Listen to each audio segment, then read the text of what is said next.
En Mateo 24, en los versículos 37 al 39, Jesús cuenta cómo los días en los que vivió Noé serían un reflejo del fin de los tiempos. En el día en el que el Hijo del Hombre se manifieste, la sociedad sería como en los días de Noé. Se cuenta cómo llevaban a cabo sus actividades diarias, se casaban, se daban en matrimonio, comían, bebían y no prestaban atención. A pesar de 120 años de predicación, no sabían que se avecinaba el diluvio. Así será el día, dice Dios, en que el Hijo del Hombre se manifieste. La historia se repite. Estoy seguro que el Señor está observando desde el cielo. Jesús dijo, como en los días de Noé, así será la venida del Hijo del Hombre. Y hoy lo estamos viendo en el mundo. La violencia en la tierra, el egoísmo, la egolatría están ahí. Creo que todo esto le parte el corazón a Dios. Quizá la lección práctica más importante que podemos aplicar en la actualidad es: ¿qué significa subirse al arca? Vivimos en el tiempo del juicio, vivimos en el ocaso de la historia del mundo. Estamos ante el umbral de la eternidad. Y la gente tiene que darse cuenta de que es un periodo fascinante, más que ningún otro en la historia. Porque el mundo está siendo puesto a prueba y ahora es cuando la gente tiene que prepararse para encontrarse con Dios.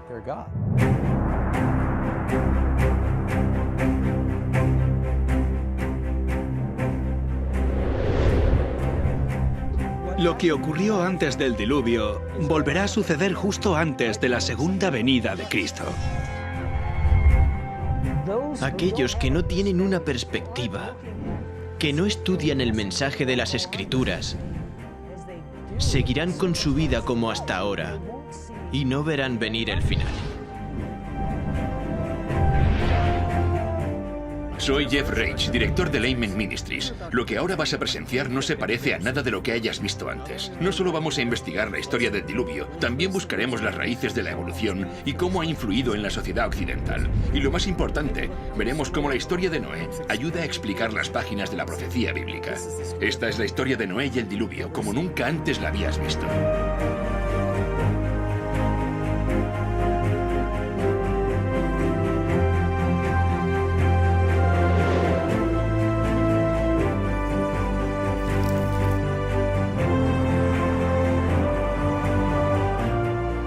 Hoy muchos cristianos esperan la próxima venida de Cristo y se preguntan qué le deparará al planeta Tierra. Harían bien en volver a leer la historia de Noé y el diluvio, porque esa extraordinaria historia de la Biblia revela más del futuro de lo que muchos de nosotros pensamos. De hecho, las pruebas están por todas partes.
Dios es amor.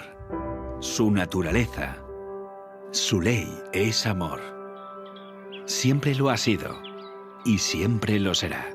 Cada parte de la creación, desde el más pequeño de los insectos que flotan bajo un rayo de sol hasta las vastas galaxias en el lejano espacio exterior, todo es la expresión de su amor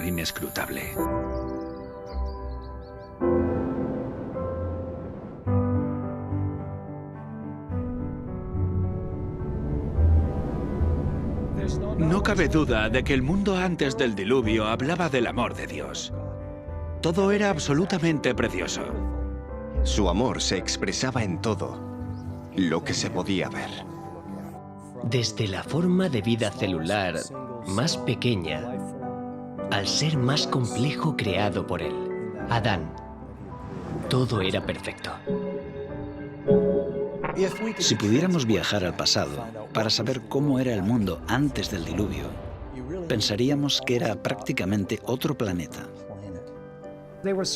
Abundaban los alimentos. Abundaba la belleza en la naturaleza. Las montañas no eran escarpadas, inhóspitas, ni peligrosas como las de hoy. Eran majestuosas, suaves, onduladas, cubiertas por un manto de tierra y plagadas de todas las flores imaginables. Muchos creen que muchos animales y plantas se extinguieron entonces. No había frío extremo, ni calor extremo, ni climas áridos. El clima no era extremo. Y no había esas horribles tormentas que tenemos ahora. Los árboles estaban cubiertos de parras y pequeños zarcillos cargados de frutas que las envolvían en perfecto orden. En el Génesis se menciona cómo subía el agua. Era un vapor que regaba la tierra.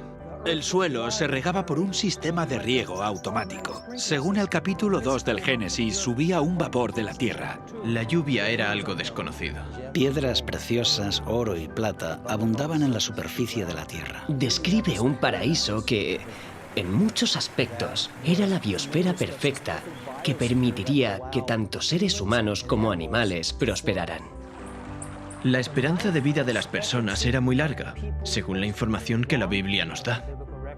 Cuando Dios lo creó, dice, es bueno, bueno, muy bueno. Y frente a toda esa belleza, el hombre pecó. No tenía excusa, porque Dios ya le había provisto todo. Todo estaba en armonía. Y todo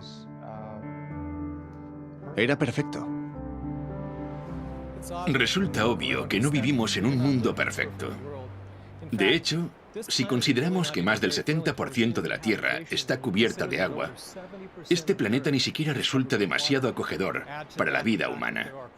Además, hay lugares yermos y fríos, grandes desiertos, cordilleras. O bien fue así, o es que ocurrió algo que cambió fundamentalmente la superficie de la Tierra. El diluvio cambió por completo la geografía de la Tierra. Estos elementos rotos de la naturaleza nos revelan el verdadero horror del pecado.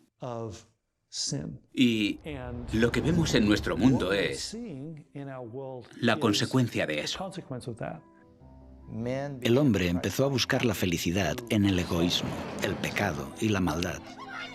Pero Dios, que es amor, dijo, aún quedan personas y deseo salvar a tantos como pueda. Voy a darles una advertencia. Si aún hay alguna posibilidad de redimirlos y acuden a mí, serán salvos. Y al crear el arca, creó un vehículo por el que podían salvarse. Y Noé era el mensajero de quien podían aprender. Dios nos está advirtiendo. Dios nos transmite mensajes proféticos. Darles la espalda será desastroso como lo fue en los días de Noé. La historia de Noé y el diluvio es en muchos aspectos una demostración literal de las profecías del Apocalipsis. Acompañadme a estudiar las profecías del Apocalipsis regresando a los días de Noé.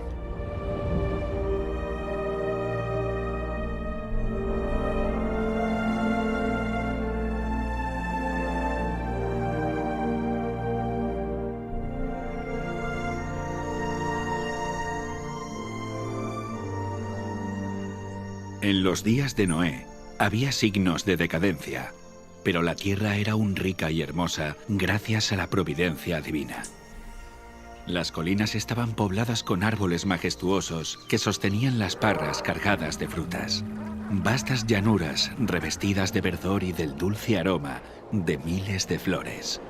Los frutos de la tierra eran de una gran variedad y de una abundancia casi ilimitada. Los árboles superaban en tamaño, belleza y perfecta simetría a los más hermosos del presente. Su madera era fina y noble, muy parecida a la piedra y apenas un poco menos duradera que esta.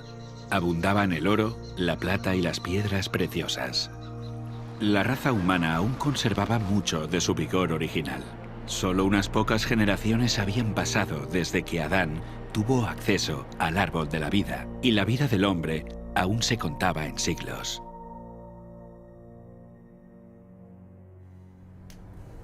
Si aquel pueblo longevo se hubiera dedicado al servicio de Dios, con su capacidad de hacer planes y ejecutarlos, habrían hecho del nombre de su creador un motivo de alabanza en la tierra y habrían cumplido el motivo por el cual Él les dio la vida. Pero no lo hizo. Había gigantes, hombres de gran estatura y fuerza, conocidos por su sabiduría, hábiles en la elaboración de las obras más maravillosas. Pero la culpa en que incurrieron al dar rienda suelta a su maldad fue proporcional a su destreza y habilidades mentales. A estos hombres antediluvianos, Dios los colmó de dones, pero usaron su ingenio para glorificarse a sí mismos y los transformaron en una maldición, al poner sus afectos en ellos mismos, en lugar de aquel que se los había dado. Utilizaban el oro, la plata, las piedras preciosas y las maderas selectas en la construcción de mansiones, y trataban de superarse unos a otros en el embellecimiento de sus moradas con las más hábiles obras del ingenio humano. Solo buscaban satisfacer los deseos de sus orgullosos corazones y se deleitaban en escenas de placer y maldad. Sin deseos de conocer a Dios, pronto negaron su existencia. Adoraban la naturaleza en lugar de al Dios de la naturaleza. Ensalzaron la inteligencia humana, adoraron el trabajo de sus manos y enseñaron a sus hijos a adorar a los ídolos. Construyeron altares a sus ídolos en los verdes campos y bajo la sombra de hermosos árboles. Arboledas extensas que conservaban su follaje durante todo el año eran dedicados al culto de dioses falsos. Estas arboledas estaban conectadas a hermosos jardines a través de largas y sinuosas avenidas, adornadas de árboles cargados de frutos y de toda clase de estatuas. Todo estaba provisto de aquello que agradara a los sentidos y fomentara los deseos sensuales del pueblo, y así inducirlo a participar del culto idólatra. Los idólatras de falsos dioses dotaron a sus deidades de atributos y pasiones humanas. Así, el modelo de carácter se degradó al nivel de la humanidad pecaminosa.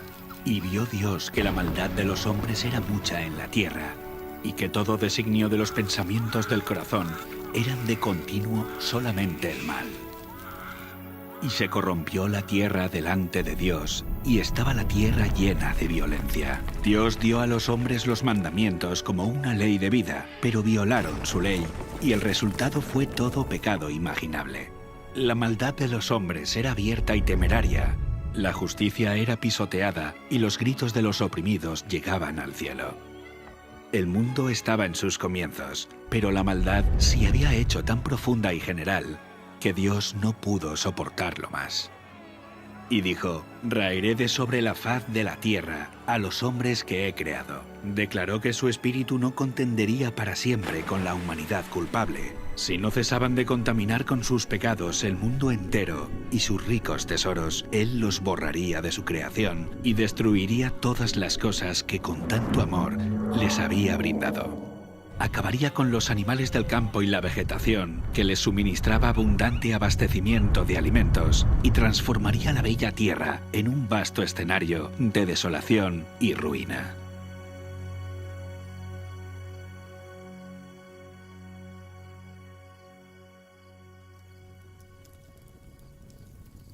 «120 años antes del diluvio, el Señor contó su propósito a Noé por medio de un ángel y le ordenó construir un arca. Mientras la construía, Noé tenía que predicar que Dios iba a traer sobre la tierra un diluvio para destruir a los impíos. Aquellos que creyeran el mensaje y se preparasen para este acontecimiento, arrepintiéndose y reformándose, obtendrían el perdón y serían salvos. Dios dio a Noé las dimensiones exactas del arca e instrucciones explícitas acerca de todos los detalles para su construcción. La sabiduría humana no habría podido idear una construcción de semejante resistencia y durabilidad. Dios fue el diseñador y Noé el maestro constructor. Tenía 3 pisos de altura y una puerta en uno de los lados. La luz entraba por la parte superior y las distintas secciones estaban dispuestas de forma que todas estaban iluminadas.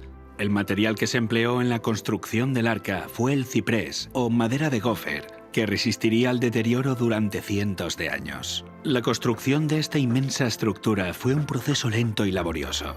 El arca por sí misma no hubiera podido resistir la tormenta que se avecinaba sobre la tierra. Solo Dios podía proteger a sus siervos de las aguas tempestuosas.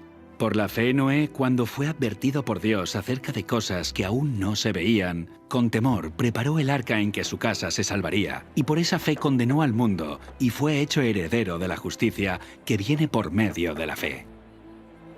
Mientras Noé daba al mundo su mensaje de amonestación, su trabajo daba testimonio de su sinceridad. Así su fe se perfeccionó y se manifestó. Dio ejemplo al mundo creyendo lo que Dios le había dicho. Todo lo que poseía lo invirtió en el arca.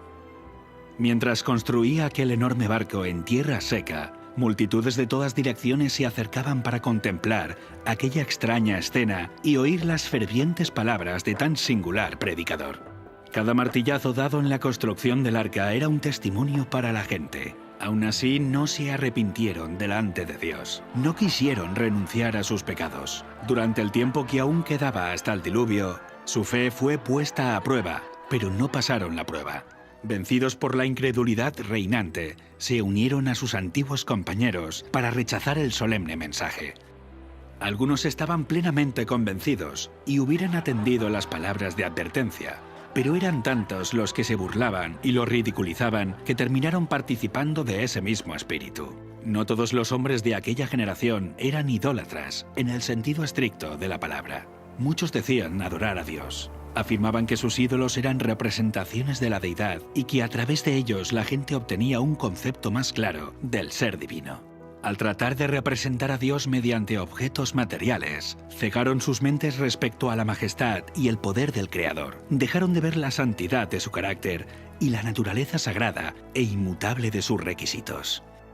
A medida que el pecado se generalizaba, este cada vez parecía menos grave y declararon que la ley divina ya no estaba en vigor, que era contrario al carácter de Dios castigar la transgresión, y negaron que sus juicios se dejarían sentir en la tierra.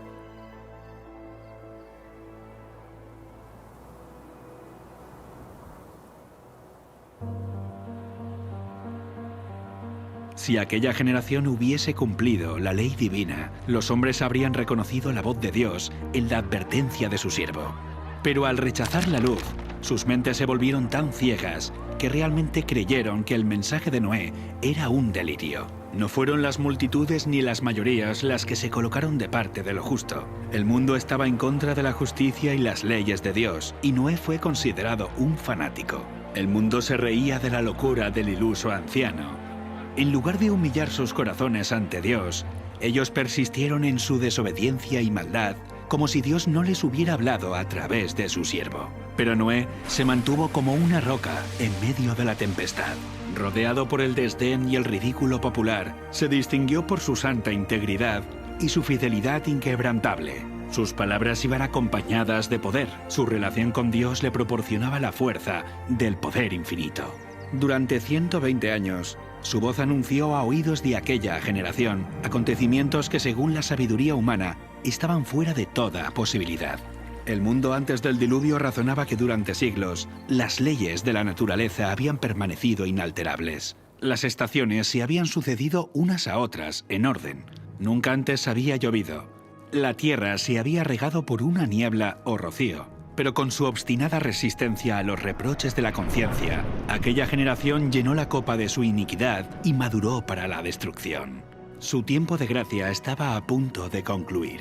Noé había seguido fielmente las instrucciones que había recibido de Dios. El arca se había terminado como el Señor había dictado, e hizo provisión de alimentos para hombres y animales. Y entonces el siervo de Dios hizo su última solemne súplica a la gente. Con anhelo indecible, les rogó que buscaran refugio mientras aún era posible encontrarlo.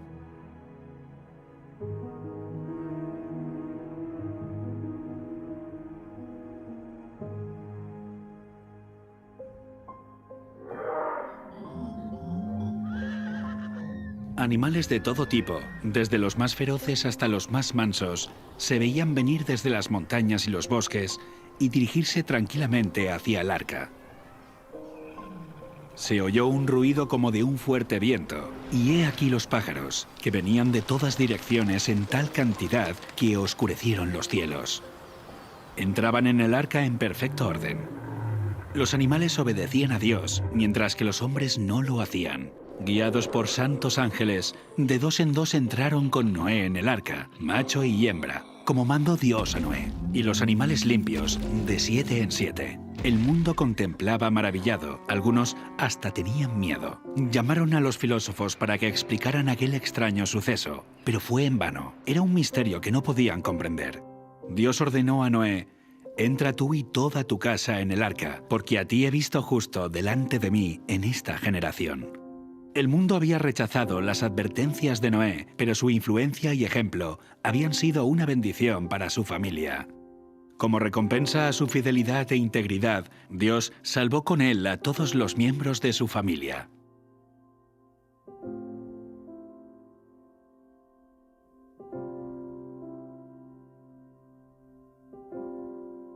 La misericordia dejó de suplicar a la raza culpable. Los animales de los campos y las aves del aire habían entrado en su refugio. Noé y su familia estaban dentro del arca. Después, el Señor cerró la puerta. Se vio un relámpago deslumbrante y una nube de gloria aún más brillante descendió del cielo para colocarse ante la entrada del arca. La puerta maciza que no podían cerrar los que estaban dentro fue puesta lentamente en su sitio por manos invisibles. Noé quedó adentro y los que habían desechado la misericordia de Dios quedaron fuera. El sello del cielo fue puesto sobre la puerta. Dios la había cerrado y solamente Dios podía abrirla. Durante 7 días, después de que Noé y su familia hubieran entrado en el arca, no aparecieron señales de la inminente tempestad.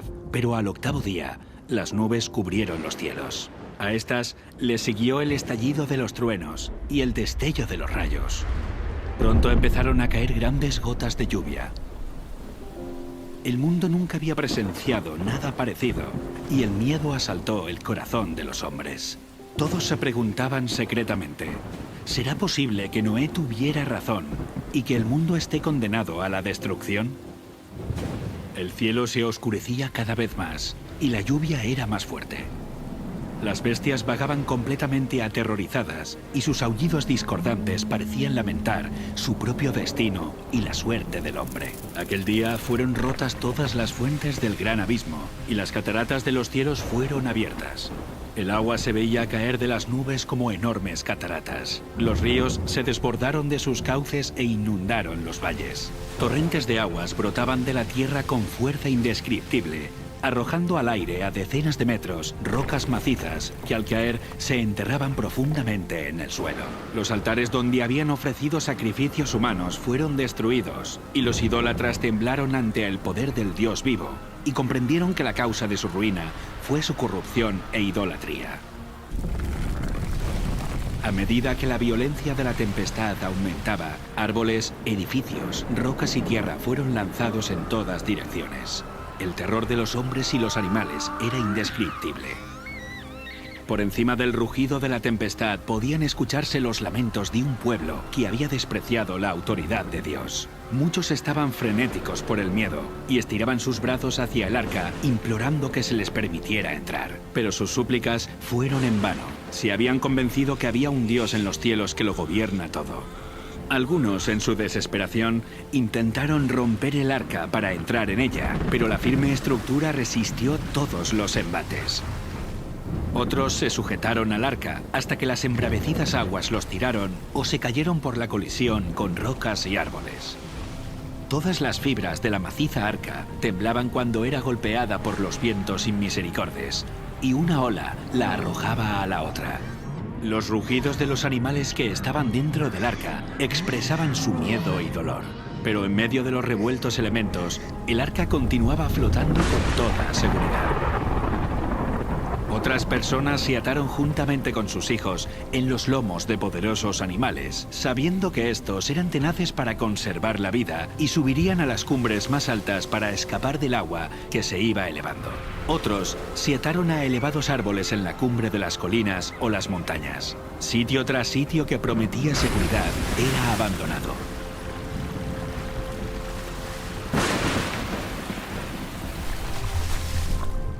medida que las aguas subían más y más, la gente huía a las elevadas montañas en busca de refugio.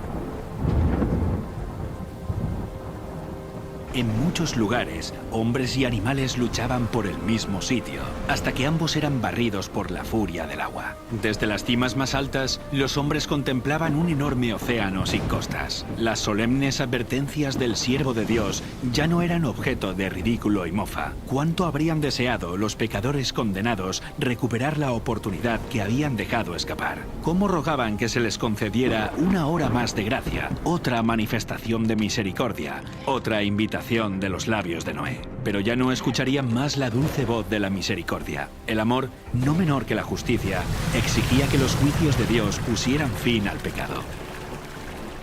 Las aguas vengadoras barrieron el último refugio, y los que habían despreciado a Dios murieron en las oscuras profundidades. Por la palabra de Dios, el mundo de entonces pareció anegado en agua. Pero los cielos y la tierra que existen ahora están reservados por la misma palabra, guardados para el fuego en el día del juicio y de la perdición de los hombres impíos.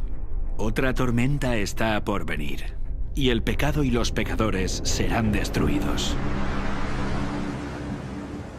Dios es amor. Aún así hay un límite de tiempo para soportar la maldad.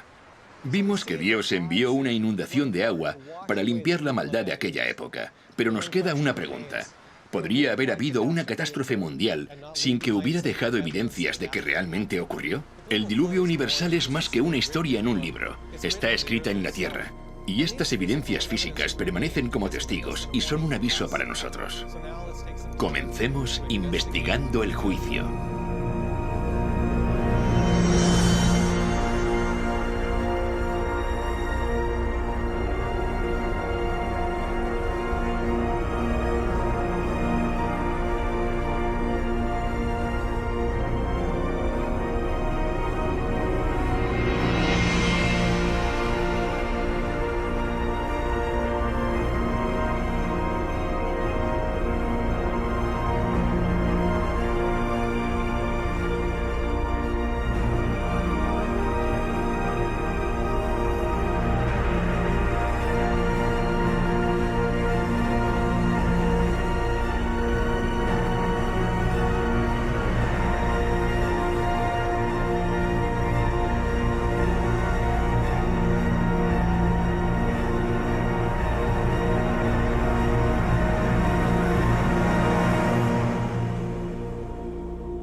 Una de las características únicas y más hermosas del Gran Cañón son los estratos sedimentarios de diferentes colores que están en las paredes del cañón a lo largo de kilómetros.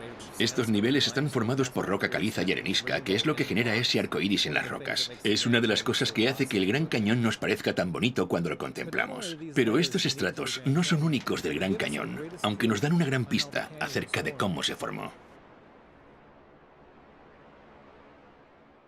Los estratos rocosos que vemos en la Tierra por todas partes, por lo general están en capas. Casi todas las rocas sedimentarias están depositadas por el agua.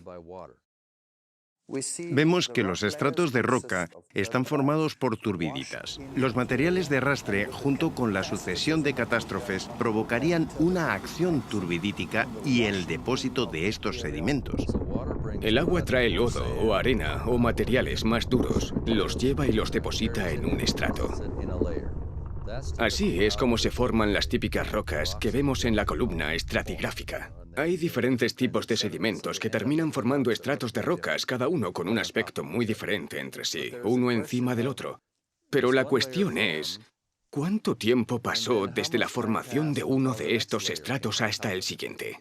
La tendencia general es creer que a lo largo de millones de años, el océano avanzó sobre el continente, depositó una capa de sedimentos y luego se retiró, dejando el suelo seco otra vez. En este periodo seco, que habría durado decenas de millones de años, este sedimento habría sido expuesto a los elementos del clima y la erosión. Si la capa no se cubre lo suficientemente rápido, suceden muchas cosas.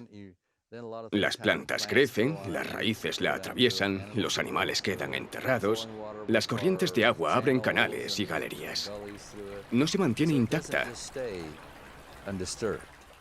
Decenas de millones de años de acción atmosférica y erosión generarían una gran cantidad de irregularidades entre estos dos estratos, como por ejemplo colinas y valles, pero no es lo que vemos.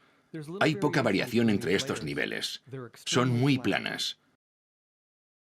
Y el tiempo que debe pasar entre un estrato y otro, supuestamente, podría ser de 10 millones de años, de 15 millones, hasta de 150 millones de años, como se puede ver en cierto lugar del Gran Cañón, en los depósitos del Gran Cañón. Habría mucha erosión. De hecho, tanta erosión que todo el registro debería haberse borrado por completo. La tasa promedio de erosión es de unos 61 milímetros por cada 1000 años.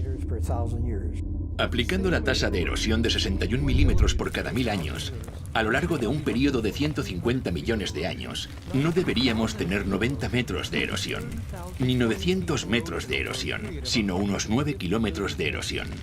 Todos los sedimentos juntos que componen los estratos del Gran Cañón deberían haber soportado una erosión 6 veces mayor. A pesar de esto, los estratos son horizontales. Esto nos dice que se depositaron rápidamente en una sucesión muy rápida. ¿Es realista pensar que pasaron 150 millones de años y este estrato permaneció intacto? No se erosionó formando galerías. Es como si no hubiera pasado el tiempo entre los diferentes estratos. El clima está en continuo cambio y la superficie de la Tierra cambia con él. Las tormentas eléctricas, inundaciones, huracanes, terremotos y el viento, entre otros factores, transforman y esculpen la superficie de nuestro planeta. Estos elementos siempre depositan sedimento o erosionan los sedimentos presentes, provocando que las superficies se vuelvan irregulares. El tiempo hace que cambie. Así que cuando vemos los puntos de contacto entre estos estratos de sedimento y no constatamos evidencias de erosión o de acumulación, no encaja la idea de que pasaron millones de años sin que esta superficie se viera alterada. Estos estratos son de turbidita, que generalmente se ordenan de partículas gruesas a finas, lo que desafía los principios uniformistas. Esto confirma que los materiales se depositaron muy rápido. Cuando hay un espacio de 100 millones de años, tendríamos que tener una erosión de varios kilómetros. Sin embargo, el estrato es horizontal. Si se hubiera formado durante mucho tiempo, tendríamos que ver una erosión irregular entre estratos. La falta de erosión confirma que se trata de un periodo de tiempo corto, no uno largo. La horizontalidad de los estratos nos habla de un pasado completamente diferente. Y este es el tipo de información que encontramos en el diluvio del Génesis. No podemos ver la erosión de millones de años porque nunca existieron. Esto es lo que las rocas nos cuentan. Pero la erosión no es lo único que falta. De hecho, tampoco aparecen capas enteras de sedimento que representan millones de años.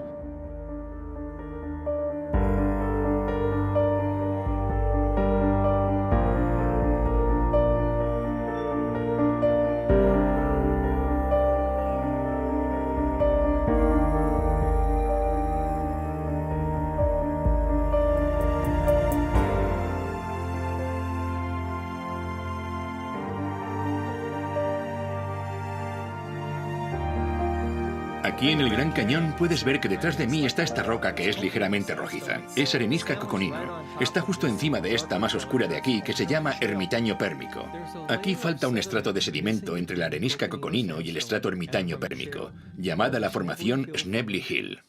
Aquí podemos ver la arenisca coconino con color más tenue y por debajo de esta se encuentra la formación de Schnebly Hill, que faltaba en el Gran Cañón. Debajo de la formación Schnebly Hill está el ermitaño pérmico, aunque más oscurecida, por la vegetación del valle. Esta es la formación Schnebly Hill. Son más de 240 metros de roca, que corresponderían a 6 millones de años. Y el problema que tiene la ciencia es que no puede quitar ese estrato de piedra, porque en la mente del geólogo moderno, cada estrato está asociado a un periodo de tiempo. Eliminar un estrato de roca significa que tenemos que quitar ese periodo de tiempo. La solución para ello sería, que los niveles inferiores se formaron. Los que faltan deberían estar ahí porque el tiempo ha transcurrido igual. Pero justo en esa zona la erosión ha debido hacer desaparecer toda la capa hasta el estrato anterior sin que hayan quedado huellas. El siguiente estrato se habría depositado encima. El problema con eso es que el contacto es totalmente horizontal con la lámina de un vidrio sobre otra, sin que hayan quedado evidencias de esos patrones de erosión que mostrarían una degradación o desgaste profundos. No tenemos ninguno de estos escenarios. ¿Por qué las grandes eras geológicas son un desafío? Porque no hay evidencias de erosión. La formación de Snebly Hill no se encuentra entre estos dos estratos y no hay ninguna evidencia de erosión. Esto nos dice que apenas pasó tiempo entre la formación de estos estratos y que se depositaron rápidamente en un evento catastrófico. Por esta razón, no encontramos la formación de Snebly Hill entre estos estratos del Gran Cañón, y volvemos a constatar esto mismo a tan solo 144 kilómetros de aquí. El Gran Cañón es un ejemplo geológico fantástico de catastrofismo y desafía a las teorías modernas que tratan de explicar estas incoherencias.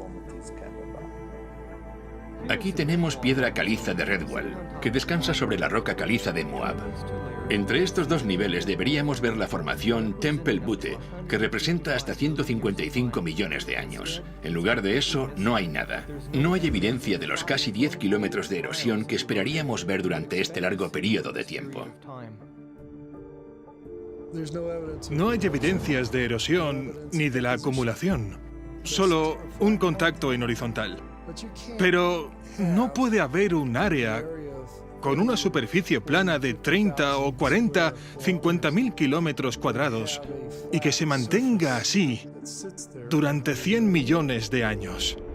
Después de todo, 1 millón de años es tiempo suficiente como para erosionar 6 o 7 veces toda Norteamérica de su nivel actual hasta su base, hasta el nivel del agua. Aquí el contacto entre la roca caliza de Redwall y la roca caliza de Moab es horizontal, lo que demuestra que pasó poco o ningún espacio de tiempo entre ambos estratos. Los 150 millones de años que faltan entre estos dos estratos no se corresponden con la columna estratigráfica. Por esta razón, los servicios del parque han colocado una señal que confirma esta inconsistencia. Hemos visto solo unos pocos ejemplos de estas incoherencias, y en ninguna de ellas hubo ni erosión ni acumulación durante los supuestos periodos de millones de años. Este es un problema serio para los evolucionistas, pero no es nada en comparación con la llamada Gran Discordancia, un vacío de tiempo de más de 1.000 millones de años. Y adivina qué, el contacto entre estos dos estratos es plano, igual que los otros estratos. Es interesante que cuando descendemos al nivel del río Colorado, encontramos lo que se llama el período precámbrico. El material volcánico que se encuentra ahí es bastante duro y está muy mezclado. Por encima de este encontramos sedimentos del Cámbrico, que están depositados sobre este. Estos están mucho más organizados. Es un estrato encima del otro. Soy plenamente consciente de la gran discordancia, del Gran Cañón, entre el Precámbrico y el Cámbrico. No pasa inadvertida. Está presente todo el tiempo. La gran discordancia del Gran Cañón son 1.200 millones de años que faltan entre el nivel del Precámbrico y el Cámbrico. Durante este tiempo deberíamos observar 72 kilómetros de erosión irregular. Esto es tiempo suficiente como para erosionar los 40 kilómetros de la corteza terrestre 2 veces. Pero el nivel cámbrico yace horizontal sobre el nivel precámbrico. Y de nuevo el punto de contacto entre ambos es horizontal, lo que nos dice que la acumulación de estos estratos no es el resultado de 1.200 millones de años de erosión, sino la evidencia empírica de una catástrofe ocasionada por una amplia superficie de agua en un periodo de tiempo muy corto. En el nivel cámbrico, las cosas cambian de repente. La mayoría de las divisiones o filos de animales aparecen de pronto en el nivel cámbrico. No son solo especies aisladas, sino filos enteros aparecen de repente. Eso es asombroso. Un filo es una categoría muy amplia de animales. Por ejemplo, el filo molusca comprende desde todos los caracoles y las babosas hasta los calamares y pulpos, y todos estos animales pertenecen a este grupo. ¿Aparecieron simultáneamente? ¿Al mismo tiempo? Esto no deja mucho margen para los lentos procesos evolutivos. Aquí hay un problema grave para la evolución. Los evolucionistas son conscientes de ello y lo llaman la explosión cámbrica. La explosión cámbrica es el período de los estratos cámbricos donde tenemos registros fósiles de animales totalmente formados. Estos fósiles totalmente formados nos aportan los datos para nuestra investigación. Como el nivel precámbrico no contiene fósiles de animales, filos o especies intermedias, nos hace pensar en el origen de las especies como una serie de pasos evolutivos interconectados. Es solo una teoría. ¿Qué nos muestra? ¿Son pruebas de la evolución? Difícilmente. Son pruebas de la creación. Este nivel precámbrico llamado roca basal solo contiene fósiles de organismos unicelulares y algunas criaturas de cuerpo blando como gusanos y medusas. Esto encaja con el registro bíblico porque antes del diluvio no había patrones de clima severos o grandes catástrofes que enterraran o fosilizaran animales más grandes. Sin embargo, el nivel cámbrico que está inmediatamente por encima de esta es el primer nivel sedimentario que se depositó durante el diluvio. Es por eso que vemos que es aquí donde aparecen de pronto los animales, filos completamente formados. No hay evidencias de especies intermedias o lentos procesos evolutivos, porque esto nunca sucedió. Estos estratos de sedimentos en el Gran Cañón no son evidencia de la evolución. Son testimonios imparciales de un diluvio catastrófico. Cuando vemos el tamaño de estos depósitos, nos muestran que este diluvio catastrófico fue a escala mundial.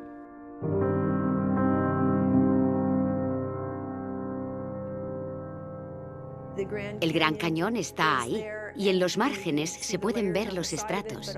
Pero todos esos estratos de cientos de kilómetros que van hasta Arizona, Utah y Wyoming y Montana hasta Canadá son los mismos estratos. La arenisca Tapiz que se encuentra en el fondo del Gran Cañón fue la primera capa que depositó el diluvio. Va desde México, pasa por toda América del Norte, hasta Groenlandia. La formación Morrison cubre 643.000 kilómetros cuadrados, desde Nuevo México hasta Canadá, y la arenisca de San Pedro cubre aproximadamente 800.000 kilómetros cuadrados. Cuando pensé en cómo estos estratos estaban dispuestos, todos están en horizontal. No hay interrupciones entre ellos. No es solo que los estratos se asentaron rápido, sino que entre uno y otro no hubo millones de años de erosión. La ausencia de la erosión entre los estratos sedimentarios en el Gran Cañón muestra que se depositaron rápidamente a consecuencia de una catástrofe. Pero además, el hecho de que estos estratos se extiendan cientos de kilómetros atravesando varios estados hasta Canadá muestra que la magnitud de la catástrofe fue mucho mayor de lo que el mundo haya experimentado en la actualidad.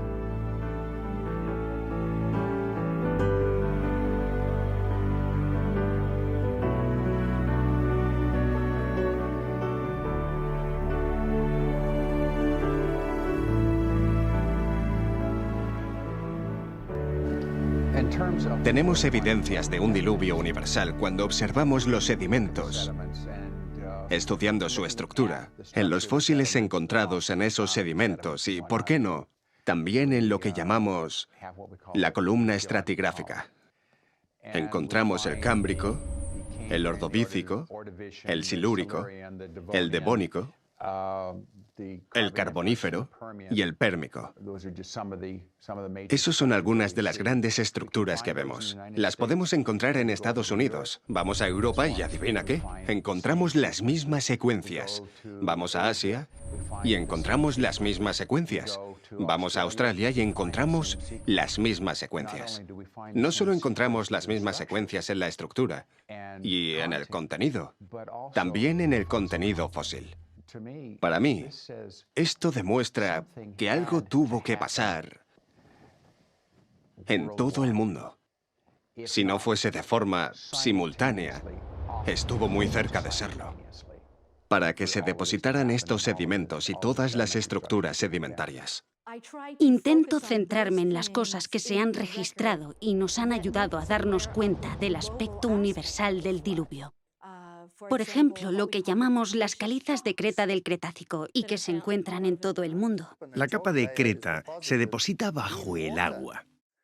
Se forma a partir de los esqueletos de carbonato de calcio de foraminíferos, que son organismos marinos. Y hay grandes cantidades de estos organismos.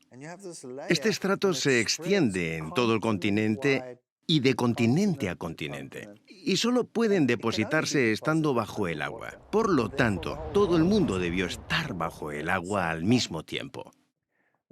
Estas son pruebas tan convincentes de un diluvio universal que realmente uno necesita de mucha imaginación para contemplarlo como una serie de avances y regresiones periódicas del mar. Y esos son solo un tipo de depósitos que nos dicen que sucedieron cosas de escala mundial, porque tenemos Creta en varias partes del mundo y todas ellas están en la misma posición dentro de la columna geológica. Encontramos que están sobre arena que contiene hierro, que llamamos arenisca glauconítica. Y encontramos la arenisca glauconítica en Inglaterra. Podemos encontrar el mismo estrato de calizo en Estados Unidos, en Alabama. Podemos encontrarlo en Australia. Y adivina qué, sí, siempre está sobre las areniscas glauconíticas y tienen siempre los mismos tipos de fósiles. Este es el kit de la cuestión, y es una prueba de que sucedió algo similar en todo el mundo. Estoy en el margen sur del Gran Cañón a una altura de 2.000 metros sobre el nivel del mar. Estoy aquí sobre lo que llamamos la formación de roca caliza Kaibab. Esta roca caliza se encuentra en toda Nevada, Utah, Arizona e incluso tan lejos como el estado de California. Y está repleta de fósiles marinos. El hecho de que encontremos aquí fósiles marinos nos dice que este estrato debió formarse rápidamente porque es la única manera de que se produzca la fosilización. Hay ciertos tipos de formaciones de roca caliza. Algunas formaciones de rocas calizas características del Gran Cañón y de otras áreas durante el Paleozoico se encuentran también en Europa y Asia y en otras partes del mundo. Estas rocas calizas son muy típicas porque están distribuidas por todo el mundo. En los estratos hay cosas que aquí son características y que están en todo el mundo. Un poco más arriba se aprecian otras características iguales en todo el mundo y un poco más arriba las rocas presentan otras características homogéneas en todo el mundo y así podríamos seguir. Hay muchos ejemplos de esto. Pero ¿por qué están en todo el mundo? La mejor forma de explicarlo es mediante una catástrofe a nivel mundial. La extensa distribución de caliza de Creta y otras capas sedimentarias se corresponde con lo que se esperaría ver en una catástrofe mundial. Pero los fósiles considerados con frecuencia como pruebas de la evolución, en realidad son evidencia de la historia del diluvio del Génesis. Encontrar los mismos fósiles en las mismas capas, en todo el mundo, es otro punto destacado que da consistencia al relato de un diluvio universal, un fenómeno mundial. Y cuando vemos los registros fósiles, encontramos fósiles más pequeños, menos complejos en el fondo. Y conforme subimos por la columna estratigráfica, encontramos una complejidad cada vez mayor. Y esto ha llevado a muchas personas a creer en una progresión evolutiva en el registro fósil que iría de lo simple a lo complejo. De hecho, no sucede así. No existe ningún animal simple. Todo animal, toda criatura encontrada es muy compleja. Mucha gente habla sobre eso como la primera aparición de vida. Quisiera sugerir que no deberíamos verlo como un registro de vida, sino un registro de muerte. Es el primer registro preservado de las cosas que murieron. Tenemos esta compleja destrucción por agua, el diluvio. Y conforme estos sedimentos se están depositando, también se depositan y quedan atrapadas las formas de vida conforme van muriendo. De más sencillos a más complejos a más complejos. Es obvio que si cubres un medio con turbidita, los seres que viven en el fondo quedarán enterrados en el fondo. Los que nadan en un nivel superior quedarán enterrados en un nivel más alto. y los que están en la parte superior los encontraremos arriba. Eso es exactamente lo que vemos. Encontramos que los peces están fosilizados en su posición de nado, algunas veces con comida en su boca. Es una muerte instantánea. Los fósiles solo se forman cuando se entierran con rapidez. Para tener un entierro rápido se necesita una catástrofe, una avalancha de barro provocada por lluvias intensas o por un diluvio. El hecho de que haya tantos fósiles en todo el mundo o en los mismos estratos demuestra un entierro rápido a escala mundial.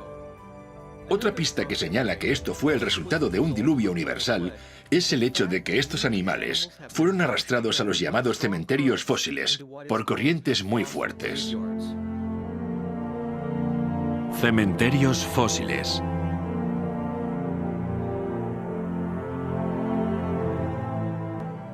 Los cementerios fósiles son algo con lo que la mayoría de las personas no están familiarizadas. Están asociadas a una mortandad masiva. Eso significa que muchos animales murieron y fueron enterrados casi al mismo tiempo. Y probablemente el más popular de estos tipos de depósitos son los de dinosaurios. Pero hay zonas de concentración que siempre me han hecho pensar. Tenemos que entender cómo se comportan los sedimentos. Tal vez se trataba de zonas bajas y esos animales fueron arrastrados y depositados en una depresión, de manera que las aguas que movían estos cuerpos los concentraron ahí. Encontramos este tipo de cosas en todo el mundo. Por ejemplo, hay estratos en el centro de Utah con braquiópodos. Los braquiópodos son como las almejas. Hay, quién sabe, millones de estos organismos formando estos estratos. Eso es un cementerio fósil, una cantidad de fósiles desmesurada. En este momento estoy trabajando en un yacimiento óseo en Wyoming, donde tenemos restos de 10.000 dinosaurios o más. Esto verdaderamente nos habla de una catástrofe. No se forman yacimientos óseos sin que haya una catástrofe. Al menos en nuestro yacimiento encontramos que los huesos no están como esperaríamos que estuvieran si un grupo de animales hubiera muerto en un periodo de tiempo muy amplio. En lugar de eso, los huesos están desarticulados y organizados según su tamaño. Hay huesos grandes al fondo y huesos pequeños arriba. Y la única manera de que esto pase es que toda esta gran cantidad de restos fueran transportados como si una corriente los arrastrara hacia las aguas más profundas y los huesos se clasificaran conforme se iban moviendo. Por ejemplo, la cuenca Karoo es enorme y los dinosaurios y las criaturas están orientados según la dirección de la corriente del agua. El pensamiento moderno diría que estos animales debieron depositarse en cuencas de ríos y después se esparcieron prácticamente por todo el continente. Eso sería un río gigante. No es algo que suceda hoy en día. Habría que imaginarse un mundo completamente diferente en el pasado. Hay tantas cosas que apuntan hacia un diluvio universal.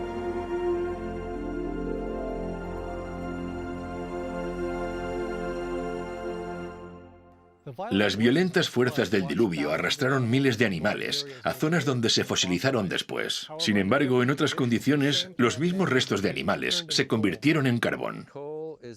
El carbón aparece por una gran cantidad de plantas que se depositaron todas juntas y se compactaron y cambiaron su estructura química en carbón. Los depósitos de carbón pueden ser muy extensos, pueden ser pequeños, aunque un solo depósito puede llegar hasta 300 metros de espesor. Lo encontramos en estas vetas finas, con la base y la parte de arriba muy definidas, que no es la forma en la que crecen las plantas. Parece como si hubieran sido transportadas. Fueron evidentemente depositadas por el agua. Se encuentran organismos marinos en yacimientos de carbón que están situados en tierra. Esto desmiente cualquier historia que contradiga el relato bíblico. Encontramos grandes cantidades de carbón. En Wyoming tenemos millones y millones de toneladas de carbón.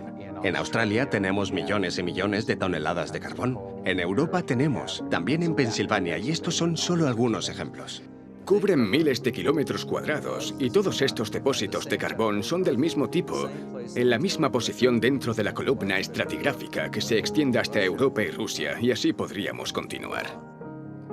La extensa distribución de estos depósitos de carbón es de escala mundial. Independientemente de su ubicación, estos depósitos de carbón también están en la misma posición en la columna estratigráfica, lo que demuestra que se depositaron al mismo tiempo. Por lo tanto, es lógico concluir que la formación de estos depósitos de carbón son el resultado de una catástrofe provocada por agua que sucedió a escala mundial, más o menos al mismo tiempo. Se estima que se necesitan de 600 a 900 centímetros de vegetación para formar 30 centímetros de carbón. Algunos depósitos de carbón tienen más de 30 metros de espesor, lo que requeriría más de 60 o 90 metros de vegetación cubriendo un área de decenas de miles de kilómetros cuadrados. Cuando los científicos ven la cantidad de carbón que tenemos en la Tierra hoy en día, se dan cuenta de que no hay forma de que la vegetación del planeta pudiera cubrir esa cantidad de carbón. Y estoy de acuerdo con eso. La diferencia es que ellos creen que el carbón es el resultado de la acumulación de millones de años de vegetación. Pero la Biblia nos dice que la Tierra antes del diluvio era un planeta verde y exuberante. No es imposible que el carbón venga de la vegetación existente antes del diluvio. Muchos científicos creen que cuando se formó el firmamento, la Tierra estaba sometida a poco más de 2 atmósferas de presión. Estas 2 atmósferas de presión generarían un crecimiento muy abundante. Donde ahora vemos vastos desiertos, cordilleras y continentes helados, hubo una vez, antes del diluvio, tierra fértil y vastos bosques como nunca hemos visto. Encontramos grandes cantidades de petróleo en los desiertos del Medio Oriente, vestigios de sus antiguos paisajes verdes. Los científicos encontraron en los testigos perforados en la Antártica que el continente antes era un bosque tropical cubierto de palmeras. Los vastos bosques enterrados en la Tierra durante el diluvio y que después se han transformado en carbón y petróleo, forman los extensos yacimientos que vemos hoy en día. Estas son solo algunas de las muchas evidencias que testifican el amor de Dios por el hombre, mediante la creación de un planeta verde y exuberante, y que fue destruido por una catástrofe mundial ocasionada por el agua tal y como la Biblia lo registra. El diluvio es un evento que concuerda con lo que vemos en geología, en términos de una creación de Dios en solo 6 días hace unos pocos miles de años, tal y como la Biblia lo describe.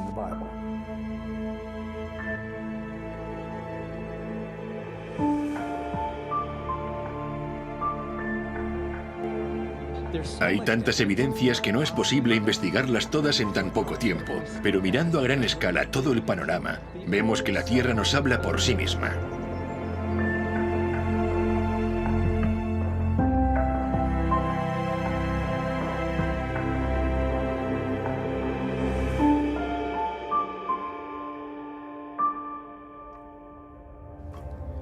Hemos visto cómo no hay erosión entre los diferentes niveles de estratos horizontales del Gran Cañón, lo cual nos dice que estas capas se depositaron rápidamente y no a lo largo de millones de años.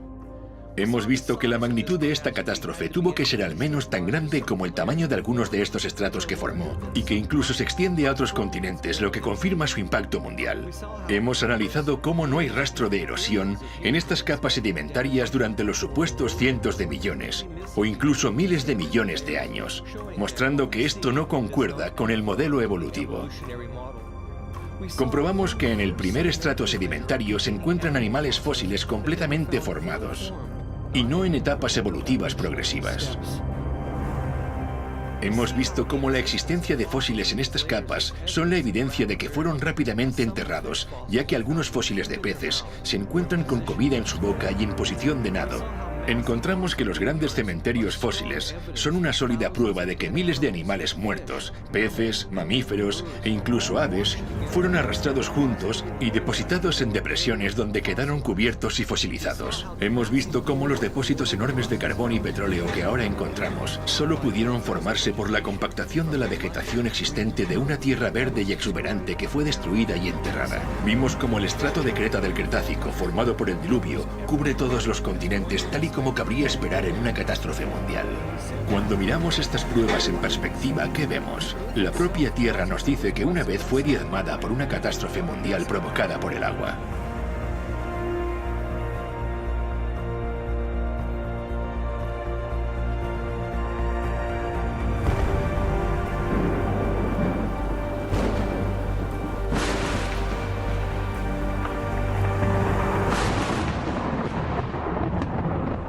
o habla a la tierra y ella te enseñará. Los peces del mar te lo declararán también. ¿Qué cosa de todas estas no entiende que la mano de Jehová la hizo? Si el mundo está lleno de evidencias, ¿por qué por algunas de las mentes más brillantes de la comunidad científica rechazan la historia del diluvio tal y como se encuentra en la Biblia? Os daré una pista. Es algo que poco tiene que ver con las evidencias.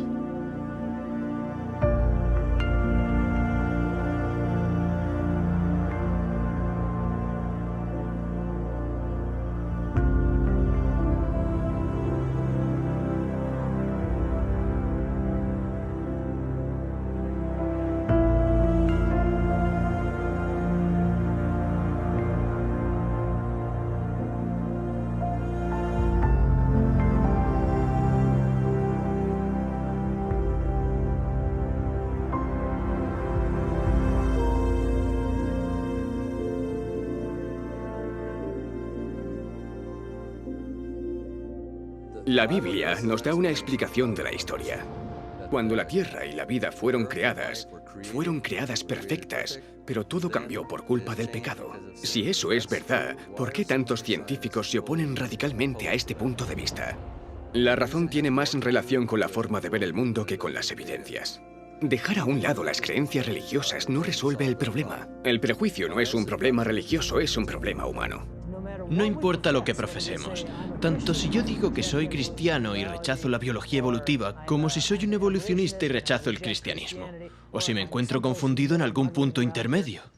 En cualquier caso, todo lo que hacemos, todo lo que vemos, todo lo que decimos y comprendemos, nuestra visión del mundo, cómo formulamos nuestras ideas, nuestros pensamientos a partir de lo que vemos y conocemos del mundo alrededor de nosotros, se ven afectados inalterable e inevitablemente por estas dos visiones. La visión del mundo tiene una fuerte influencia en lo que percibimos y el tipo de preguntas que nos hacemos. Si tu interpretación de los datos está limitada por tu forma de ver el mundo, es obvio que vas a reducir el tipo de conclusiones a considerar. Así que, por ejemplo, cuando tienes una visión del mundo materialista y observas las células, estas máquinas moleculares increíbles que yo tanto disfruto estudiando, o la información registrada en el ADN, hay ciertas teorías que puedes considerar a partir de los datos recogidos. Pero si eres un materialista, ninguna de tus teorías te van a sugerir que una mente inteligente escribió esa información en el ADN. Esa teoría no está permitida. La evolución contradice las leyes de la física. Todo se transforma de un nivel superior a uno inferior. Siempre hay una regresión, nunca sucede al revés. Es la ley de la termodinámica, y la vida desafía la ley de la termodinámica. Así que tenemos una teoría que básicamente viola cada una de las leyes de la física y aún así es una de las teorías más reconocidas e incluso está protegida por la legislación. Es increíble. La ciencia se define como una exploración sistemática que construye y organiza el conocimiento en forma de explicaciones comprobables y predicciones sobre el universo. El problema que tiene la evolución es que sus explicaciones no se pueden comprobar. La evolución necesita que algo que no está vivo pueda por sí mismo crear algo vivo. Este misterioso suceso no se ha observado en ningún lugar de la naturaleza ni en un laboratorio y por lo tanto no sigue el método científico, así que no puede establecerse como un hecho científico. Toda la vida se compone de ADN, una forma muy compleja de organizar la información. La razón por la que los procesos naturales no pueden ni nunca producirán vida es porque los procesos naturales no generan ni organizan información. La organización requiere de inteligencia. Donde vemos evidencia de organización, vemos evidencia de Dios. Por lo tanto, la revelación más suprema que el estudio de la ciencia y del mundo natural puede otorgarle a la humanidad es el descubrimiento de lo sobrenatural. A pesar de esto, el prejuicio del orgullo humano y el empeño del hombre por mantener una visión del mundo sin Dios influye en nuestros tribunales e instituciones educativas que hasta la fecha ordenan por ley que se enseñe la evolución como un hecho infalible. La gente me pregunta, ¿por qué la ciencia parece estar cada vez más segura de mantener una explicación evolucionista sobre el origen de la vida? ¿Es porque tenemos más datos? No, en realidad no es eso. Es porque esa visión del mundo nos da confianza, nos atrae cada vez más, y pienso que en parte se debe a las batallas políticas sobre lo que tiene que enseñarse en las escuelas públicas. Cuando dicen que tienes que enseñar eso, entonces básicamente lo que están diciendo, en mi opinión personal, es que todos los profesores tienen que mentir, porque tienen que proclamar esa teoría que es una hipótesis de la ciencia moderna. Cuando hay otras teorías que explican mejor lo que vemos y que están excluidas. Si expusieran a los estudiantes ambas teorías para que pudieran compararlas y elegir, sería justo. Pero la forma en la que se está haciendo ahora está fuera de toda lógica. En los libros de texto no se habla de Dios, ni en los libros de texto científicos, ni en los artículos científicos. Dios no aparece. Pero, ¿y si Dios existe? Así no hay forma de encontrar la verdad. De esa forma, la visión del mundo limita las cosas. Una de las cosas que realmente aprecio de la visión bíblica del mundo y que adoptan los cristianos es que es liberadora. No podemos decir que toda la realidad es solamente lo que podemos ver físicamente. No hay nada que nos diga que esa es la única realidad. Prefiero un enfoque más amplio. Incluyamos a Dios dentro de las posibilidades y volvamos a mirar las evidencias científicas. Las evidencias científicas apuntan a Dios. Cuando alguien dice, bueno, no me voy a involucrar con la religión o con la Biblia porque no es ciencia, creo que está siendo innecesariamente limitado y elimina la posibilidad de investigar algo que puede ser real.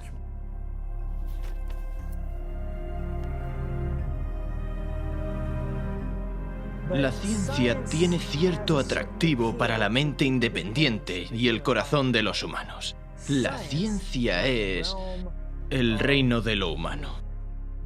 Es lo que hemos hecho. Es lo que sabemos. Mientras que la religión, la fe, el cristianismo, es el reino de Dios. Pienso que el principal impedimento para aceptar la historia bíblica de los orígenes son las consecuencias que conlleva aceptarlo.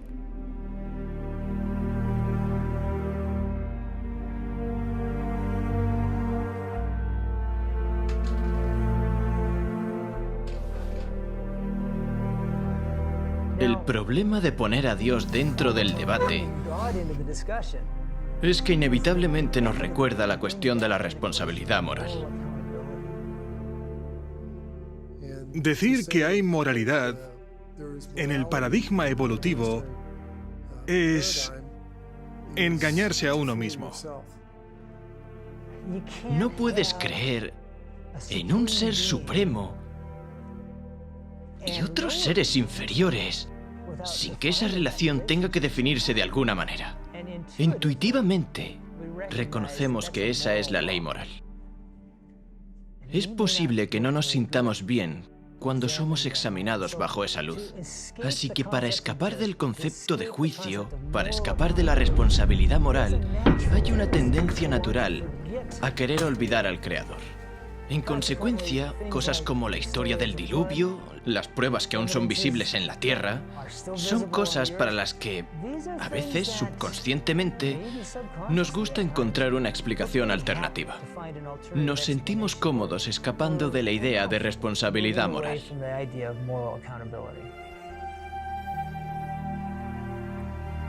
Eliminar la responsabilidad moral implica reescribir la historia del mundo, y esto es precisamente lo que ha ocurrido. Se adoptó una nueva visión del mundo, en particular una visión del mundo que no incluía la historia del diluvio, intentando así eliminar el juicio de Dios y en consecuencia toda responsabilidad moral. Pero ¿cómo es que tuvo éxito una visión tan radicalmente distinta? La oportunidad perfecta surgió hacia el final de la Edad Media.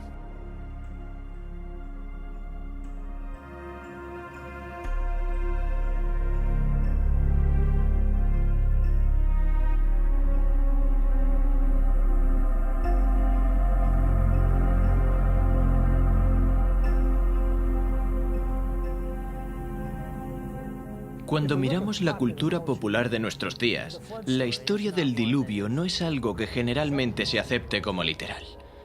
Así que es muy fácil decir que nadie cree en eso. Bueno, eso nos lleva a preguntarnos, ¿qué pasó con los últimos miles de años? Y la respuesta es, todo el mundo cree en eso. De hecho, la historia del diluvio universal se ha escrito en todas las épocas, en las culturas de todo el mundo. Todas las culturas tienen la historia de un diluvio. Todas enseñan lecciones sobre esta historia. En cada cultura las lecciones son diferentes, pero lo creían. ¿Por qué no lo creemos ahora?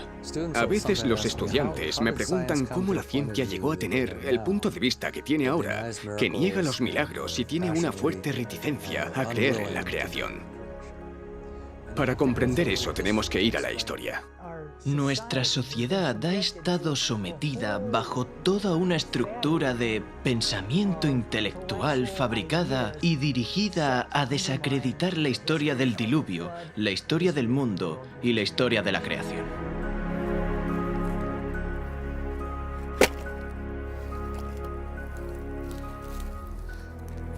El gran encubrimiento, ocultando el juicio.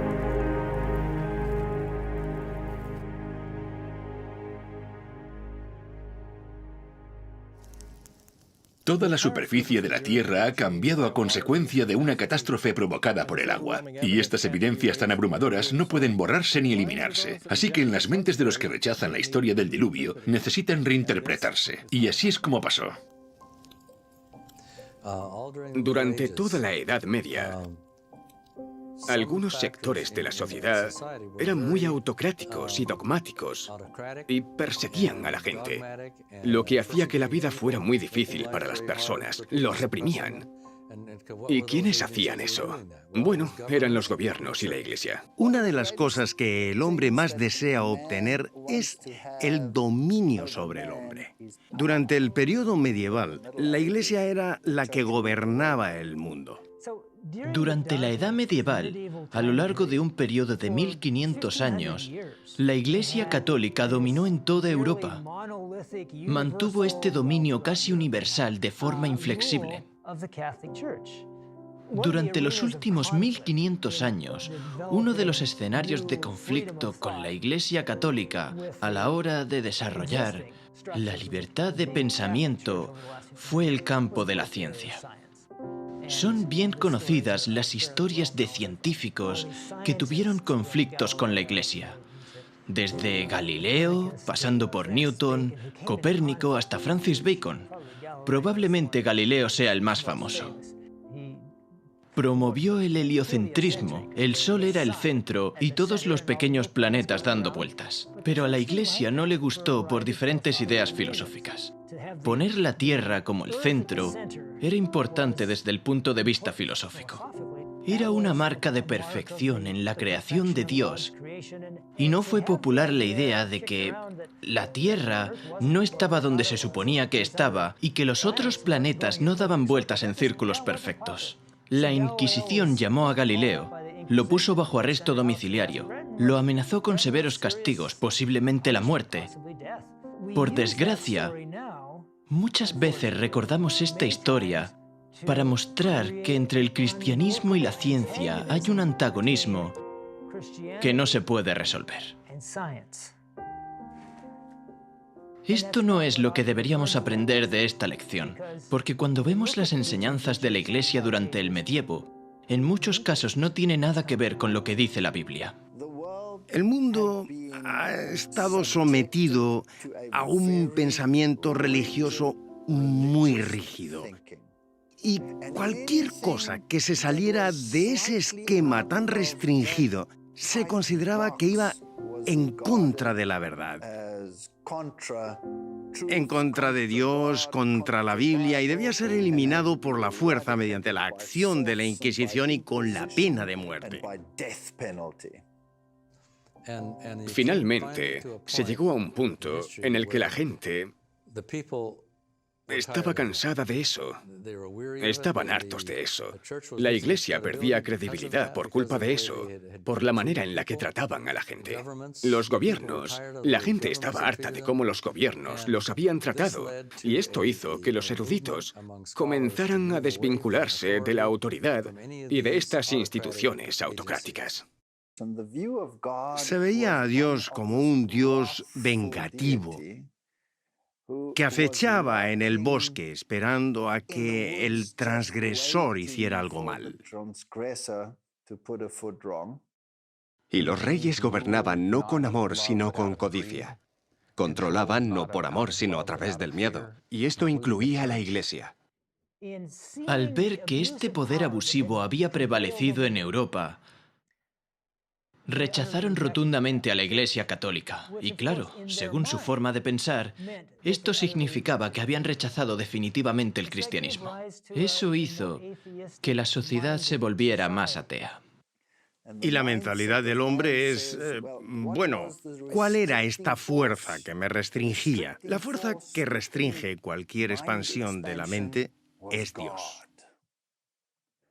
Así que deshagámonos de Él, deshagámonos de Dios para que podamos crecer intelectualmente. Eso es lo que sucedió en la Revolución Francesa. En lugar de someter a las masas a sus dogmas en sumisión ciega, el trabajo de Roma dio como resultado convertirlos en infieles y revolucionarios. Consideraron que su avaricia y crueldad eran fruto de la Biblia y no aceptarían nada de eso. Roma había malinterpretado el carácter de Dios y ahora los hombres rechazaban a la Biblia y a su autor. Esto automáticamente desencadenó en la Revolución Francesa y la total anulación del poder de la Iglesia que se había mantenido sobre la gente por más de 1000 años. En la Asamblea Nacional de Francia, la turba revolucionaria declaró que solo se rendiría culto a la razón. Presentaron a una mujer hermosa adornada con un manto azul y la proclamaron la diosa de la razón. Encumbraron a la diosa de la razón. La razón tomó el lugar de la fe en Dios. Llevaron a esta mujer en carruaje a Notre Dame, destruyeron la iglesia y predicaron semanalmente el ateísmo. Los franceses respondieron a los siglos de opresión y persecución que habían sufrido por parte de la Iglesia Católica, estableciendo una nueva forma de gobierno. En lugar de una nación con una visión cristiana del mundo, aunque distorsionada y dominada por la Iglesia Católica, a la sociedad se le inculcó una visión ateísta del mundo, desprovista de cualquier influencia cristiana, y a esto se le llamó la Ilustración. No querían tener nada que ver con Dios. Veían a Dios como un tirano. Se forzaba a la gente a creer. Así que quitemos ahora a Dios de la ecuación. Y eso ocurrió en la Revolución Francesa. Pasamos de un punto donde Dios era el centro a hacer que todo se basara en la razón. El ateísmo surgió en Francia con mucha fuerza. Mira lo que pasó en Francia. Se quemaba la Biblia, se destruía. Y a esto lo llamaron la era de la Ilustración. Así que aparece esta ilustración que elimina por completo a Dios. Los sacerdotes católicos fueron excluidos de todos los estamentos de la sociedad francesa y fueron los que sufrieron la tasa de mortalidad per cápita más alta. Los ánimos estaban muy revueltos y se volcaron en contra de la Iglesia. En la mayoría de los casos, eso significó que renunciaron al cristianismo. En un esfuerzo por defender la ciencia y la razón como los nuevos ideales de la sociedad, los esfuerzos de las corrientes ateas se enfocaron en descristianizar Francia durante el período conocido como el Reinado del Terror. Se capturó y ejecutó a los sacerdotes. Las iglesias y los monumentos religiosos sufrieron vandalismo o fueron destruidos. La palabra santo se eliminó de las señalizaciones de las calles. Se prohibió el culto a Dios. Quemaron públicamente la Biblia al grito de guerra de los infieles franceses que decían «aplasten al despreciable», refiriéndose a Cristo y lo que su iglesia representaba. Muchos fueron asesinados mientras oraban de rodillas y sus cuerpos eran abandonados mientras caían en sus mismos lugares de adoración. En los bosques donde se reunían los cristianos se colgaban cadáveres de los árboles y estaban esparcidos por todas partes. Todo esto perteneció al movimiento ateo llamado la Ilustración, y quienes deseaban destronar a la Iglesia Católica de siglos de tortura y matanza ahora hacían los mismos crímenes. La culminación de los eventos que provocó la Ilustración y luego la Revolución Francesa parecían indicar la muerte del cristianismo. Todo pasó como lo hubiera querido Satanás. Su política es el engaño, y su propósito es traer al hombre dolor y miseria para desfigurar la obra de Dios, estorbar sus planes divinos de benevolencia y amor, y así causar dolor en el cielo. De esta forma, mediante las artes del engaño, lleva al hombre a culpar a Dios como si toda esta miseria fuera resultado de los planes del Creador. Cuando el pueblo descubrió que el romanismo era un engaño, optó por hacerle creer que todas las religiones eran engañosas y la Biblia una fábula. Parecía como si el papado fuese a morir. La sociedad era libre de considerar una alternativa diferente, digámoslo así. Esta era de la Ilustración, este libre pensamiento, fue en realidad el inicio de lo que llamamos la ciencia moderna.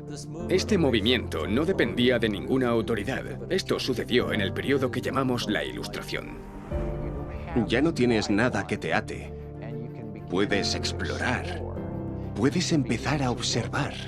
Y puedes empezar a usar la razón humana. De hecho, la gente comenzaba a desconfiar de los gobiernos y de la Iglesia. Querían pensar por sí mismos y lograr mayor libertad para el hombre.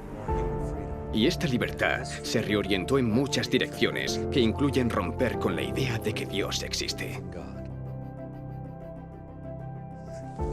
De no ser por la Revolución Francesa y la idea de que Dios no está involucrado en el proceso y la razón sustituye a Dios, el pensamiento evolucionista no habría encontrado un suelo fértil donde crecer.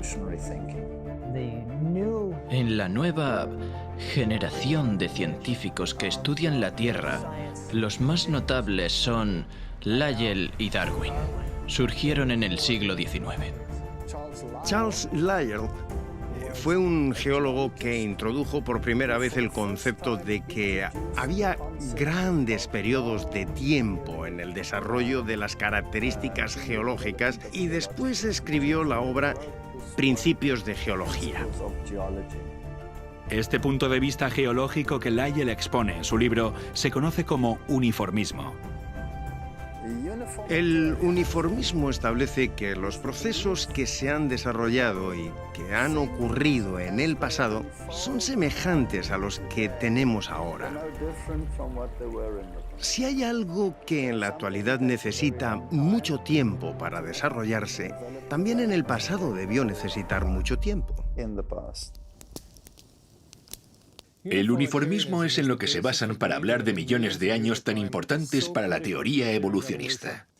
La aceptación generalizada del principio uniformista ya se predijo en la Biblia como una de las razones principales para que en el tiempo del fin la gente niegue tanto la creación como el diluvio universal. En los postreros días vendrán burladores, andando según sus propias concupiscencias, y diciendo, ¿dónde está la promesa de su advenimiento? Porque desde el día en que los padres durmieron, todas las cosas permanecen así como desde el principio de la creación. Es por eso que el uniformismo enseña que todas las cosas han seguido con el mismo ritmo desde el principio.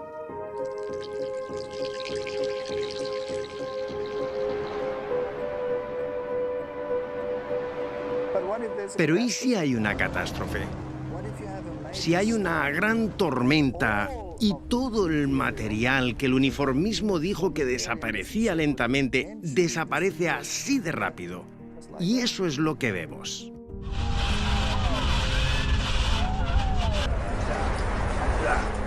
La percepción de que las cosas permanecieron iguales desde el comienzo de la creación es una filosofía que Dios advirtió que caracterizaría el sistema de creencias en los últimos días, y se nos advierte que esta actitud llevaría a las personas a ignorar voluntariamente que el mundo de entonces pereció anegado en agua. La profecía dice que ignoran voluntariamente, lo que significa que serían reacios a considerar toda evidencia acerca del diluvio. Y es precisamente así como Charles Lyell describió su punto de vista. Cuando Lyell escribió sobre los fósiles dijo: no podemos explicar su posición actual a causa de un diluvio universal. Aborrezco profundamente a los más grandes académicos, los principios en los que construyeron sus fundamentos en el aire y que todo se basa en un milagro. Como naturalista, Charles Lyell rechazaba todos los milagros como una forma de explicación, pero no fueron sus observaciones científicas las que le llevaron a esta conclusión. Fue el compromiso con su propia visión del mundo. Él reveló sus prejuicios contra la historia del diluvio bíblico cuando escribió en una carta que la nueva interpretación de las eras geológicas liberarán la ciencia de Moisés. Estas ideas pasaron de Charles Lyell a un joven estudiante universitario de 22 años, Charles Darwin. Cuando se comisionó a Charles Darwin para viajar en el Beagle, uno de los libros con los que viajó fue el libro de Charles Lyell, Principios de Geología. Iba leyendo esta información y llega a las Islas Galápagos y ve estos pinzones. Y estos pinzones eran tan variados que entonces se le ocurre que obviamente estos pinzones han tenido que evolucionar de una sola pareja que llegó a las islas y todas las variedades evolucionaron a partir de ese momento. Y resulta que los planteamientos geológicos encajan con esto. Esto debió haber tomado su tiempo. Y las ideas de Lyell empiezan a calar. Entonces piensa, si esta variedad que veo aquí se desarrolló y cambió con el tiempo mediante la selección natural, entonces Dios no creó nada. Charles utilizó las ideas de Lyell sobre las grandes eras geológicas y las aplicó a la biología. De esta forma dio a la evolución algo de lo que antes carecía, un mecanismo científico con el cual operar.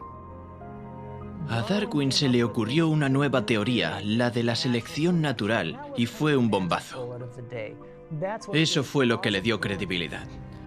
Ahora hemos encontrado un mecanismo que puede explicar este cambio a lo largo de grandes periodos de tiempo. Más adelante, Darwin se convirtió en un amigo cercano de Lyell y algunos dicen que fue la persona que más influyó en la vida de Darwin. Darwin opinó sobre la visión de Lyell acerca del diluvio y dijo: Lyell está convencido de que ha conseguido hacer temblar la fe en el diluvio con mucha más eficacia sin haber dicho palabra en contra de la Biblia que si lo hubiera hecho de otra forma. A mediados del siglo XIX, las cosas empezaron a cambiar. Hacia finales de ese mismo siglo, la comunidad científica empezó a excluir a Dios de sus interpretaciones. Ahora, Dios había sido expulsado del abanico de explicaciones de la comunidad científica. He aquí solamente esto he hallado, que Dios hizo al hombre recto, pero ellos buscaron muchas perversiones. La teoría de la evolución se ha convertido en el fundamento de nuestra sociedad en todo el mundo, y los resultados catastróficos de esta creencia pueden verse en todas partes, en la negación de la responsabilidad moral, en la negación de Dios y por lo tanto, en la negación del diluvio. Pero la evolución, más que ninguna otra creencia, ha llevado a la sociedad a un nivel de maldad como el que existía en los días de Noé. Y vio Jehová que la maldad de los hombres era mucha en la tierra, y que todo designio de los pensamientos del corazón de ellos eran de continuo solamente el mal. Crueles y malos, así es como Dios definió los pensamientos del hombre antes del diluvio. Esto se aplica aún más a nosotros cuando consideramos lo que la Biblia tiene que decir sobre los pensamientos de los malvados. El malo, por la altivez de su rostro, no busca a Dios. No hay Dios en ninguno de sus pensamientos. Cuando la Biblia dice que no hay lugar para Dios en sus pensamientos, lo que está diciendo es que Dios está totalmente ausente en su mente. En los días de Noé había mucha maldad en la tierra. Era una sociedad sin Dios que no le buscaba ni tampoco pensaba en él. Con esto en mente podemos ver el total cumplimiento de la profecía de Jesús, tal como sucedió en los días de Noé. Así será el día en que el Hijo del Hombre se manifieste.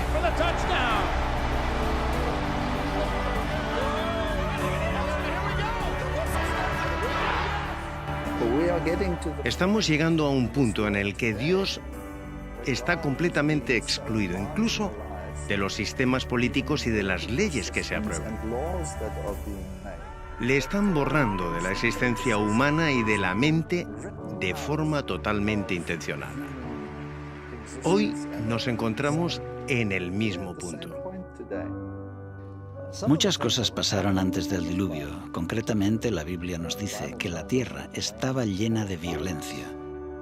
Y la gente, evidentemente, no solo eran culpables de ser violentos, más bien parece que se entretenían con la violencia. Y esto es algo que pasa actualmente en el mundo. Muchas personas sofisticadas y agradables se sorprenderían con la idea de ser culpables de asesinato, pero no le dan mucha importancia a entretenerse viendo cómo otras personas cometen asesinatos. Pasa lo mismo con el adulterio. La gente dirá que no cometerían adulterio, pero se entretienen viéndolo y la Biblia habla sobre esto. No solo son los que lo hacen, sino también los que se complacen con los que lo practican.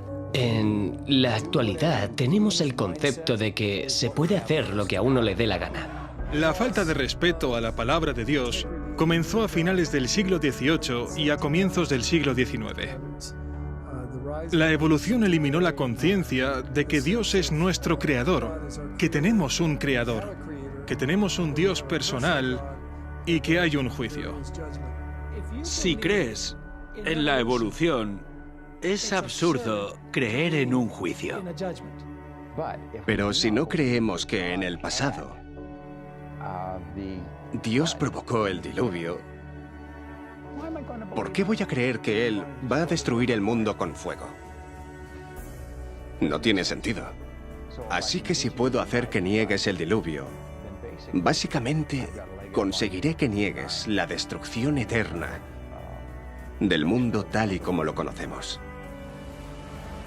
Mientras nuestra cultura globalizada se aleja de la idea de que hay unos principios morales absolutos y nuestra cultura evita adoptar un modelo moral, vemos cómo se incrementa el sufrimiento, el crimen y la miseria de forma proporcional hasta el punto de que ni siquiera se respeta la vida misma. Mientras las cosas siguen empeorando en nuestro mundo, se hace evidente por qué es necesario un juicio justo y por qué también fue necesario en los días de Noé.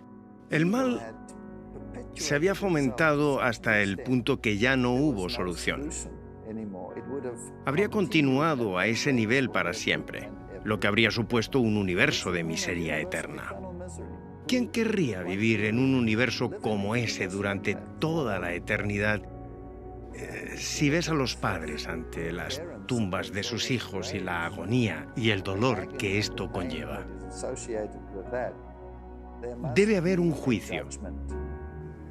Y es por eso que Dios ha marcado un límite para evitar que la humanidad fuese sepultada sin que quedaran testigos del amor de Dios y del propósito original de la creación, el de vivir en paz, armonía y amor juntos con Dios.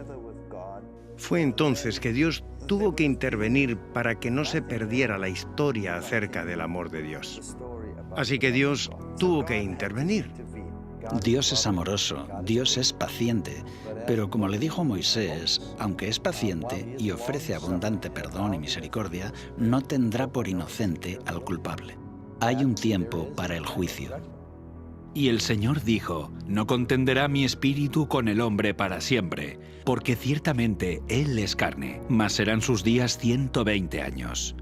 El texto dice que hubo 120 años de avisos y súplicas. El juicio no vino así como así, aunque los que prefieren ignorar que Noé lo advirtió durante los 120 años que estuvo predicando, pueden pensar que sí lo hizo. El juicio siempre ha estado atenuado con la misericordia, pero la misericordia no impide el juicio. Llegará el momento cuando la lluvia caerá. Y Él destruyó el mundo con un diluvio. Y esta destrucción es la garantía de que vendrá otro juicio después de este. Y la Biblia dice que el siguiente juicio será por fuego. Y no vendrá en forma de diluvio de nuevo. Puede haber inundaciones intermitentes, pero el juicio final será por fuego.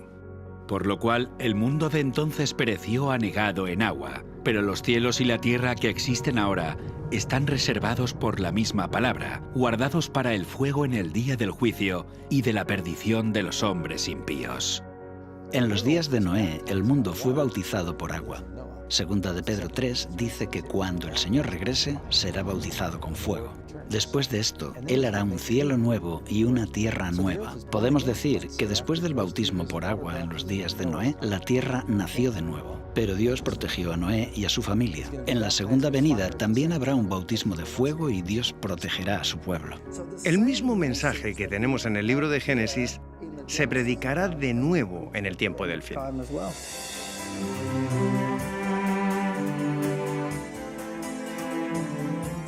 En el fin de los tiempos, los días de Noé se repetirán, y las rocas y fósiles de la tierra permanecen como testimonios de este suceso. Como sucede en la historia del Génesis, la propia tierra es tanto un registro como una profecía que nos advierte de que otro juicio está por venir. ¿Pero cuándo?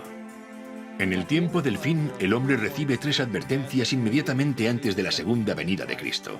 Estas advertencias son dadas por 3 ángeles y son conocidas como el mensaje de los 3 ángeles. Cuando en los días de Noé se dio el mensaje del juicio, fue la hora del primer juicio de la tierra. Ahora, en el tiempo del fin, el mensaje del primer ángel se hace eco de la advertencia de Noé al anunciar: la hora de su juicio ha llegado. En la segunda parte de los días de Noé, investigaremos estos mensajes y también descubriremos en qué año se anunció la hora del juicio y cuándo comenzarán a contar los días de Noé para la última generación.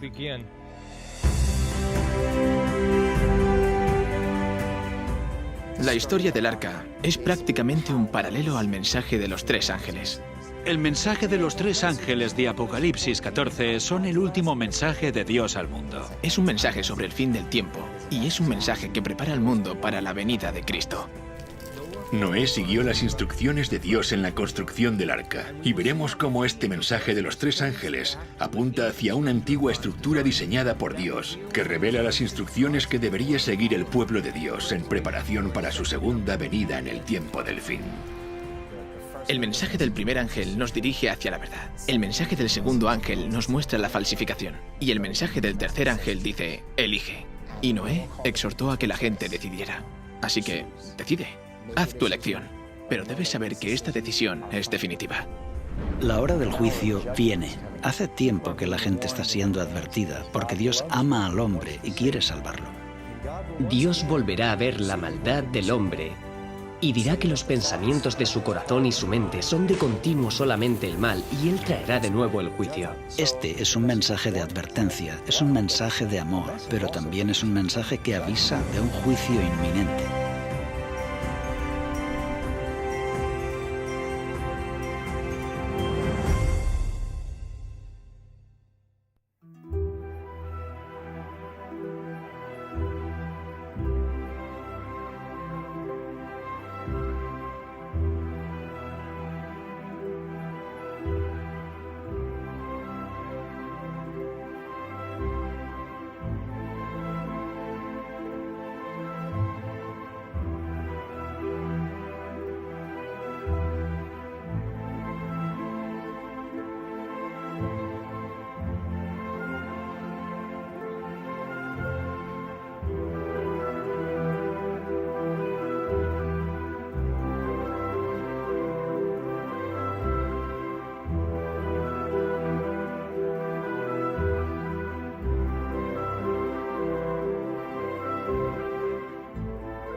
Cuando conocí la verdad bíblica, también fue el momento de tomar una decisión.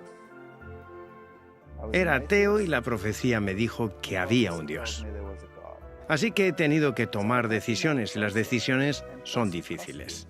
Cuando tomé la decisión de no creer más en la evolución, sino predicar sobre la creación, esto trajo consecuencias, porque yo era zoólogo y estaba en una universidad secular en el departamento de zoología. La consecuencia fue que renuncié. No estaba dispuesto a transigir con aquello por lo que creo que era un beneficio económico.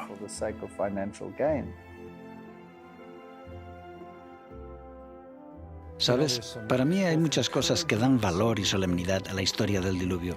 Una de ellas es que tú no puedes esperar a que el mensaje se haga popular. Si realmente necesitas aceptar la verdad, no importa lo que está haciendo el resto del mundo. Alguien dijo una vez que una idea tonta sigue siendo una idea tonta aunque millones de personas la crean. Y aunque Noé representaba a una minoría, ahora está claro que estaba en lo correcto. Y Dios cuida a las personas que siguen firmes aunque la verdad no sea popular. Mi fe cristiana no depende de la ciencia que practico. Aún así, uno no puede evitar preguntarse, si Dios es el autor de ambas, ¿no deberían entonces coincidir? ¿Por qué no coincide el mundo natural con la explicación bíblica? Estoy deseando ver cómo hacemos ciencia de calidad y avances en relación a nuestro conocimiento del mundo, usando la Biblia como punto de partida. Esto me ha motivado y ciertamente ha hecho crecer mi confianza en la palabra de Dios. Y doy gracias por eso.